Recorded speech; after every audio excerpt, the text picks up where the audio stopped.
Martin Heidegger was a member of, I'm not going to play him, I really can't pretend to be a Nazi, that wouldn't really work. My politics don't allow it. He was a member of the Nazi Party from 1933 to 1945. He never really apologised. He betrayed colleagues to the Nazis. Anyone got killed, but they lost their jobs. He was basically a... Do you understand the game?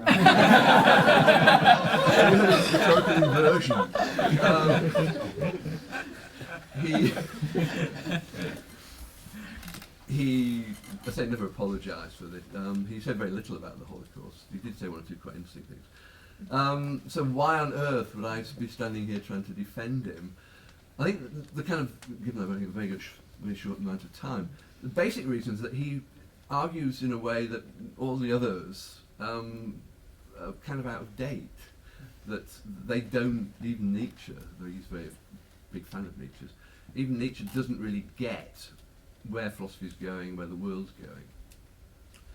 And that's the crucial point in Heidegger, because what Heidegger asks you to do is to think completely in terms of human finitude, and in the sense of human mortality. Yeah, that there is nothing eternal in Heidegger. Yeah, and okay, it's a thought that's there in Nietzsche already, but he wants to take this incredibly seriously. That everything that we experience is experienced temporally.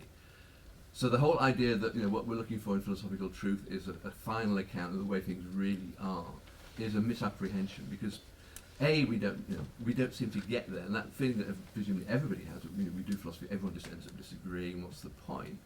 So what's going on in that? Why is it that modern philosophy produces nothing but dissent? I mean, that's obvious. So do we just then go on playing the same game, so looking for the final position? And so he said, no, let's look at this differently. Maybe philosophy is actually the problem. You get the same kind of arguments in Wittgenstein as well. That by looking at the world in eternal terms, you fail to see what's really going on. So when he writes his first book, called Being and Time, his concern is what he calls average everydayness. That when philosophers describe what people do, they don't describe what people actually do. They don't give an account of what's actually going on. They don't give a phenomenology, is the word he uses, and picks up from his teacher Husserl, of how we actually act, think, and so on and so forth. So what we have to do is then start looking underneath all the theories we have about human nature, etc., and just looking at what we actually do, the ways in which we are in the world. Now the point of that is partly to get out of doing endless things like the disease of most analytical philosophy, which is an obsession with epistemology. How are we sure that we know anything? Can we be sure, blah, blah, blah. Now, epistemology is the most discredited discipline on earth. We have science that works, and we have no theory at all that works to explain why science works. Maybe that's the wrong game. Yeah, maybe we don't need epistemology as such. Maybe skepticism is the problem.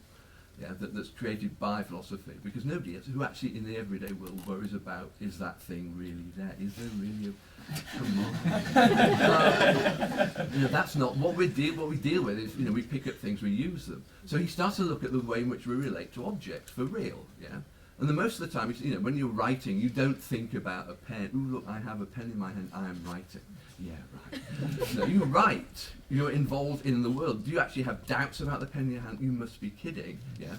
Now, when do you get doubts about the pen? Answer when the pen breaks. Yeah. At that point, you start to see what the world actually is. It's the world, it's the context you live in that makes sense, and that's what Heidegger's all about. Yeah. Why do things mean anything? Yeah.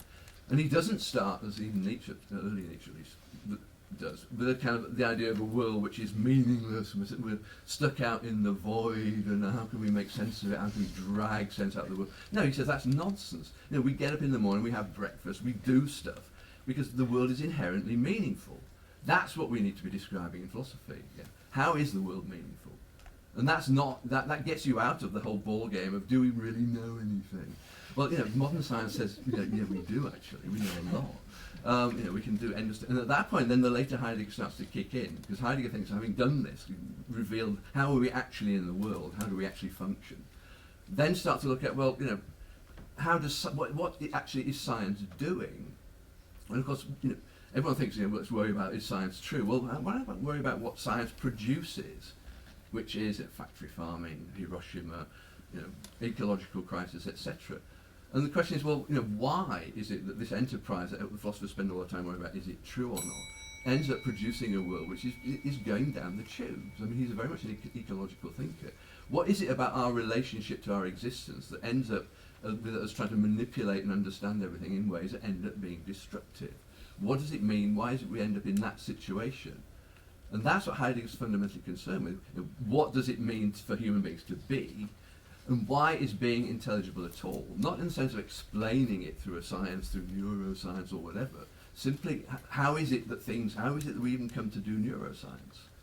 The prior question is, how do we come to bother about understanding in the first place? That's what we are, you know, that which that puts its existence in question. And instead of coming up with a theory of human nature, a theory of X, Y, and Z, where everybody's going to disagree, he says we are that form of being which puts itself into question. And when we put ourselves into question, we then start to get to the deep level about the things that really aren't working, you know, with a completely dysfunctional economy. And he's very politically hopeless, but his analysis of how this culturally is working, how it is that a certain mindset, a certain way of being comes to dominate the whole of human. You know, look at the way in which capitalism spreads over the globe. Technology starts to take over. And at some point, we know this cannot go on. And at that point, we're really going to have to start answering the question about what the meaning of human being is. And there's no theological answer to this for Heidegger. I mean, he just said at one point, only a God could save us. He's got no sort of positive sense of, you know, we can all make it better. You know, he's not an Enlightenment thinker anymore. He's saying, you know, where's the Enlightenment led us to? Why has it gone so wrong? And that's the question. The question of, you know, how it is that things are intelligible, how is it the way that we make things intelligible ends up with creating a world which is incredibly destructive. If that's not philosophically important, I don't know what is. Thank you.